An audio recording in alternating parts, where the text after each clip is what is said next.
अरे ये हो ही नहीं सकता। मैंने अपने हाथों से गुठली निकालकर फेंक दी थी, फिर ये दरख्त कैसे उग गया? क्या हो जब एक सूखी गुठली सिर्फ एक दिन में खजूर का पूरा दरख्त बन जाए, वो भी तब जब जमीन के अंदर गुठली मौजूद ही ना हो। तो सोचिए उस नबी का मुकाम अल्लाह की नजरों में कैसा होगा। आखिर हुजूर सल्लल्लाहु अलैहि वसल्लम ने उस यहूदी को ऐसा क्या जवाब दिया? यकीन मानिए यह मौजा देखकर आपकी रूह ताजा हो जाएगी। एक मर्तबा का वाकया है। एक यहूदी नबी करीम सल्लल्लाहु अलैहि वसल्लम के पास आया।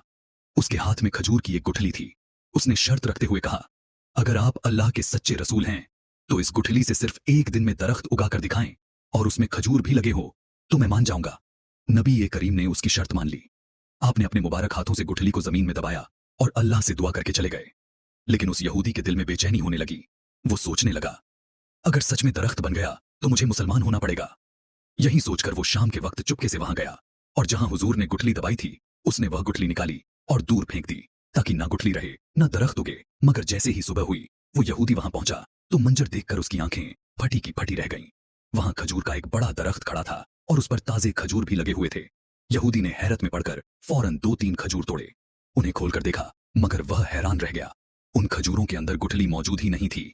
वह घबराया हुआ भागा भागा नबी करीम की बारगाह में गया और कहने लगा, सब कुछ तो ठीक है, दरख्त भी है, खजूर भी है, मगर इन खजूरों में गुठली क्यों नहीं है?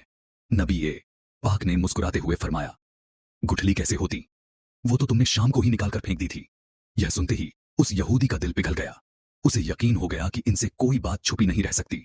उसने उसी वक्त कलमा पढ़ा और मुसलमान हो गया। सुभान अल्लाह, क्या बात है हमारे हुजूर सल्लल्लाहु अलैहि वसल्लम की शान की, जिनके हुक्म से बिना बीज के भी दरख्त फल देते हैं। अगर आपके दिल में भी हुजूर सल्लल्लाहु अलैहि वसल्लम के लिए मोहब्बत है तो कमेंट में सुभान अल्लाह जरूर लिखें। इस मोजज़े को अपने तक मत रोकना, इसे शेयर करके सदका जिया का हिस्सा बने और ऐसे ही ईमान ताजा करने वाले वाकयात के लिए चैनल को सब्सक्राइब किए बिना हरगिज ना जाएं।